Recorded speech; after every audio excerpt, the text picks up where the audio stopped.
Another super simple video. Alright?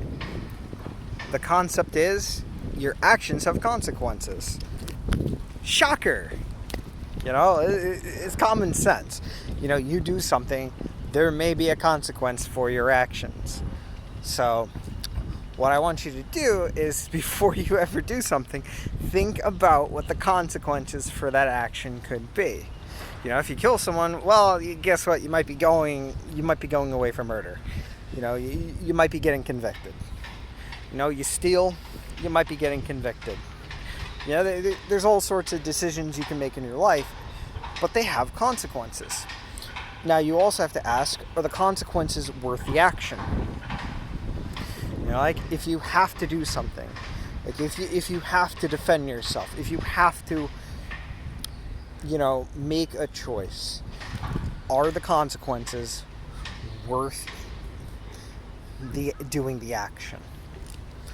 Very simple concept to understand. You have to weigh the consequences with the action, which shouldn't be too complex to do. As long as you know what you're doing, why you're doing it, it shouldn't be that hard to figure out. So yeah, I got nothing else on this one. This one's like really, really simple.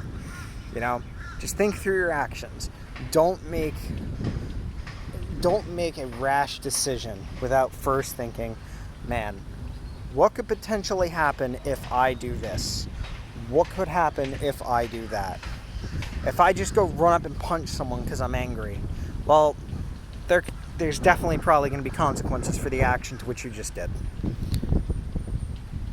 That's what I want you to think about. I want you to think about what you're doing in your daily life and what consequences could there be for doing things and what consequences could there be for not doing things.